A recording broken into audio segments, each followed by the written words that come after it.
प्रणाम आप सबको। आज पूरे 32 एक दिन हो गए और लगातार एक संघर्ष, मैं ये कहूंगा जीत भी है ये, क्योंकि मुंजी महाराज अपनी गद्दी स्थली में पहुंचे हैं और जिलाधिकारी के बयान थोड़ा सा परेशान जरूर करने वाले थे कि आप किस तरह से धर्म को देख रहे हैं, और या तो आपको देवभूमि की अस्मिता, देवभूमि के जो हमारे क्रियाकलाप हैं उन पर आपको विश्वास नहीं है या फिर अज्ञानता है। तो आपको ये पता होना चाहिए कि मंदिरों में जब प्रवेश करते हैं तब जूते नहीं पहनने चाहिए, और देव डोलियों को ये नहीं बताया जाता कि उन्हें प्रवेश कहाँ से करना चाहिए। ये कोई ट्रैफिक बैरिगेटिंग्स नहीं है आपकी। अब बड़ा महत्वपूर्ण ये है कि कल भी मैं देख रहा हूं किस तरह से अलग अलग तरीके से आप भरमाने का प्रयास कर रहे हैं, जनता को भी और साथ के साथ टीम्स को भी। मैं यही चाहता हूं यहाँ से जो चीजें हों वो बड़ी स्पष्ट हों, और हम सब लोग, ऐसा नहीं है कि कुछ चीजें समझ नहीं पा रहे। कल आपने जो रेड क्रॉस निशान लगाए अगस्त मुनि बाजार में, फिर जेसीबी आपने भेजी और तमाम चीजें, इन सब पर नजर है। और मुझे बिल्कुल लगता है आप धर्म विरोधी और पहाड़ विरोधी जो गतिविधियां कर रहे हैं ये बिल्कुल अच्छा नहीं। फिर दूसरा प्रयास आपका ये रहता है कि किसी भी तरह हो, जो ये संगठन बन गया है, जो ये लोग एक हो गए हैं, इनको तोड़ा जाए और चीजें की जाए। मैंने तो आपको भी कहा था, और इसी टेंट में मैं तब आया था बैठने, जब मैंने आपको दिन में फोन किया था जब वो हो रहा था, मैंने कहा जी आधा टूट गया, अभी भी आपके पास वक्त है, आप जेसीबी लाइए, तोड़ दीजिए और आप हीरो बन जाएंगे। जनता के दिलों में केवल बयानबाजी से काम नहीं होता।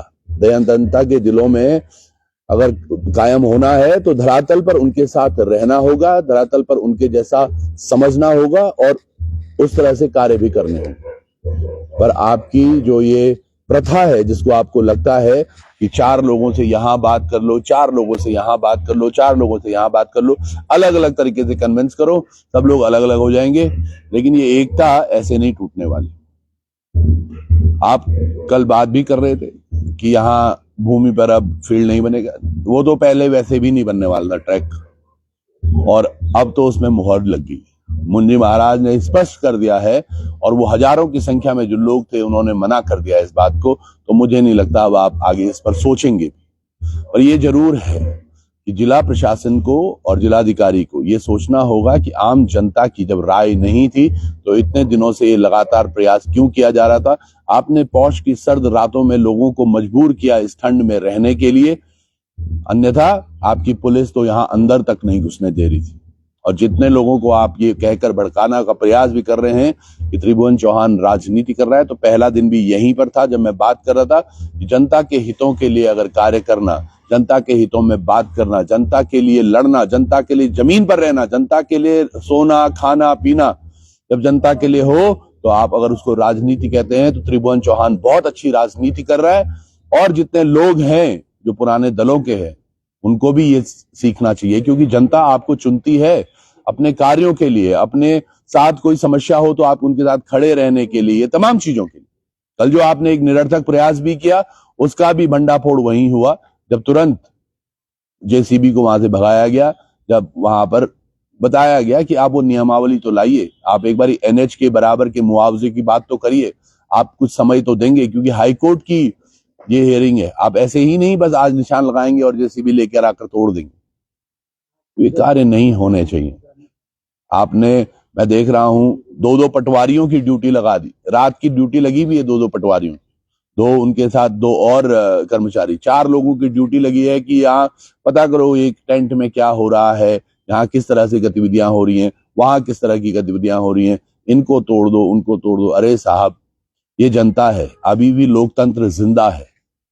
और यकीन मानिएगा, अगर अभी भी ये चीजों पर फटाफट से कार्रवाई नहीं होती, आज सुबह ही मैंने मुख्यमंत्री धामी से बात करने का प्रयास किया, और शायद क्योंकि आज उनके जो ओएसडी हैं उनका कहना था कि वहां पर आज उपराष्ट्रपति आई हैं, तो उनके आज कार्यक्रम में वो व्यस्त हैं, और हो सकता है शाम तक या कल तक शायद अगर उनसे बात हो पाए।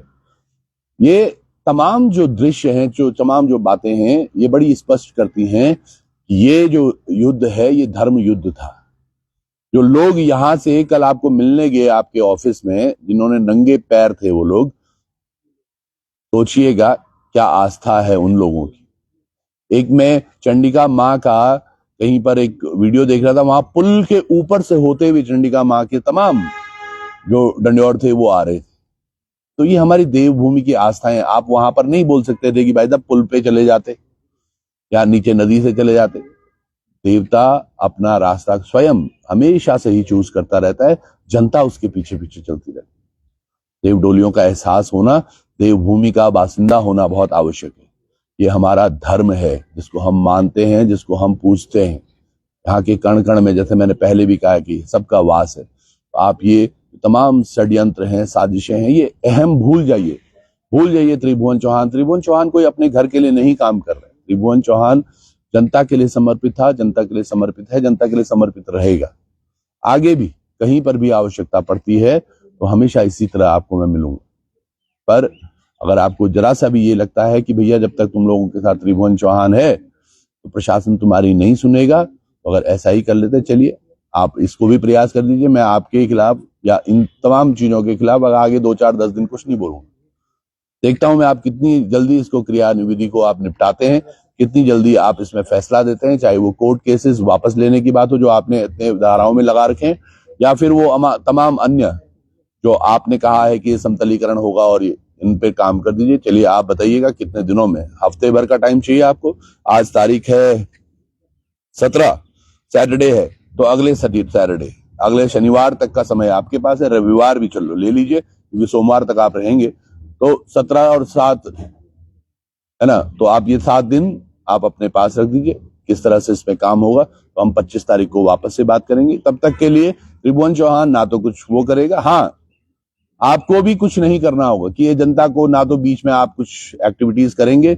आप भी बस अपने उन तमाम चीजों पे रहिए। हमारी आपकी लड़ाई है ही नहीं। मैं बोलूंगा, मैंने पहले भी ये बोला है, मैंने कहा जिलाधिकारी जी आप ध्यान दीजिए कि दो महीनों में अब यात्रा है, वो किस तरह से सुचारू करेंगे। छेना घाट के क्षेत्र में किस तरह से चीजें ठीक होंगी, अलग अलग जो सड़कें हैं वो किस तरह से दुरुस्त होंगी। बरसातें आती हैं तो क्या कुछ सही होगा, वो बरमाड़ी वाला मार्ग वो कब ठीक होगा, उधर से दूसरा वाला मार्ग देखे तो वो कब ठीक होगा, हमारा आगे जो गौरीकुंड में मार्ग है वो कब ठीक होगा। उन तमाम चीजों पर आप कार्य करना शुरू कर दो और 1 हफ्ते में ये डिसीजन दे दो यहाँ पे क्या करना है। हमारी आपकी कोई पर्सनल लड़ाई थोड़े ना जी। मैंने पहले भी, और ये बात तब भी हुई थी जब वो गीत कौन सा आप गा रहे थे कि हाँ वो भजन शिव कैलाशों के वासी, तो हमने तब भी कहा आपको कि अच्छा है भजन, पर ये कार्य होने चाहिए। और तब तो 4 महीने थे, अब तो 2 ही महीने रह गए। तो आप ये टेंशन ना लीजिए। ऐसा नहीं है कि आपको त्रिभुवन को हराना बहुत जरूरी है। त्रिभुवन तो जनता है, जनता के बीच में जीत और हार नहीं है, जनता के कार्य सिद्ध होने चाहिए। उसी के लिए हमारा प्रयास था ये, उसी के लिए हम प्रयासरत हैं और प्रयासरत रहेंगे हमेशा। बहुत बहुत धन्यवाद आप सबका। अपना साथ बनाए रखिएगा क्योंकि ये लड़ाई उत्तराखंड को बदलने की है, ये केदारनाथ को बदलने की है। यहाँ की भूमि में हमारे हक हकूकों की लड़ाई है।